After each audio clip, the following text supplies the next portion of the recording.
Efendim, Ayasofya'nın yanında Topkapı Sarayı'nın surlarının hemen bitişiğindeki Soğukçeşme sokaktan ilerliyorum. Burayı Çelik Gülersoy Touring ve Otomobil Kurumu adına çok güzel bir şekilde restore etmişti. Hala güzelliğini koruyor. Onu da saygıyla anmış olalım. Bu binaların, yani bunlar 19. yüzyılın başı, 18. yüzyılın sonlarında inşa edilmiş konaklar bunlar. Tabii ki Topkapı Sarayı'nda çalışan üst düzey bürokratların konakladığı yerlerdi bunlar. Bu evlerin hemen arkasında da Sur-i Sultani adı verilen Topkapı Sarayı'nın kara surları var. Fatih Sultan Mehmet döneminde inşa edilmiş surlar bunlar. Şimdi de bu sokağın ortasında çok enteresan bir yere gireceğiz. Buyurun girelim.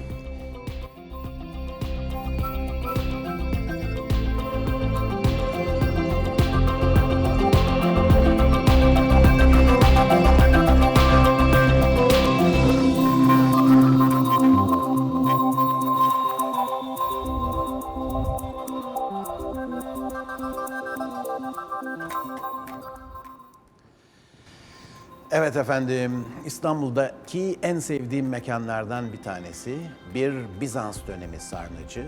Şu an restorana çevrilmiş. Çok şık, çok güzel bir restoran.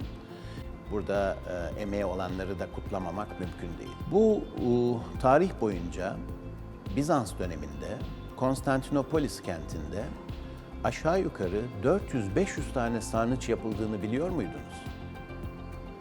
Bir kent niye 400 tane veya 500 tane sarnıç inşa etsin ki? Nedir bunların derdi? Çok basit, ihtiyaç meselesi. Tarih boyunca İstanbul'da tatlı su kaynağı hep sorunlu olmuş. Şehrin içinde yeterli tatlı su olmamış. O yüzden de suyu hep dışarıdan taşımışlar. Savaşların olmadığı dönemlerde suyu dışarıdan taşımak o kadar da sorun olmamış.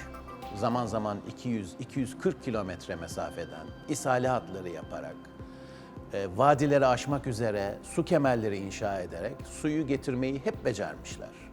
Su geldikten sonra da çeşmeler aracılığıyla halkın kullanımına açılmış. Ama Konstantinopolis kenti tarih boyunca en fazla kuşatma görmüş kentlerden biri olarak düşünebiliyor musunuz? 20'den fazla kere kuşatılmış bir kent burası. Savaş zamanlarında su çok büyük bir sıkıntı oluşturmuş. Nedir sıkıntı? Kuşatma altında olan şehir tatlı suyu kente getirememiş. Çünkü kuşatmayı yapanlar buna izin vermemiş. Şehir çok büyük bir riskle karşı karşıya kalmış. Susuz kalma riski.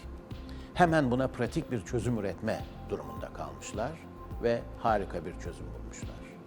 Şehrin içinde, ishale hatları üzerinde, değişik noktalarda, genellikle yerin altına inşa ettikleri bu sarnıç sistemini geliştirmişler. Barış zamanında getirilen suyla bu sarnıçları doldurmuşlar.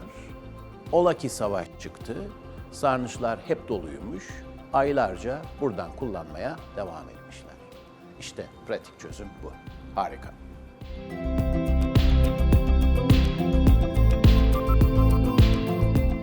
Efendim, bu Bizans sarnıcı, Touring ve Otomobil Kurumu'nun Soğukçeşme Sokağı'nı restore ettiği dönemden itibaren aslında bir restoran olarak kullanılmaktaydı. Efendim, burası bir 5-6 yıl kesintiye uğradı çünkü güzel bir restorasyon geçirmesi gerekti. Restorasyon tamamlandı ve harika bir mekan olarak tekrar kullanıma açıldı. İstanbul'da çok kişi buranın henüz açıldığını bilmiyor. Bu vesileyle bunu da duyurmuş olalım. Keşke bütün tarihi eserlerimiz bu titizlikte restore edilse, bakımı yapılsa ve yeniden kullanıma açılsa. Bir yeri terk ederseniz, kullanmazsanız orayı çürümeye bırakırsınız. Kullanırsanız, bakımını iyi yaparsanız bundan sonraki nesillere aktarmamız daha kolay olur.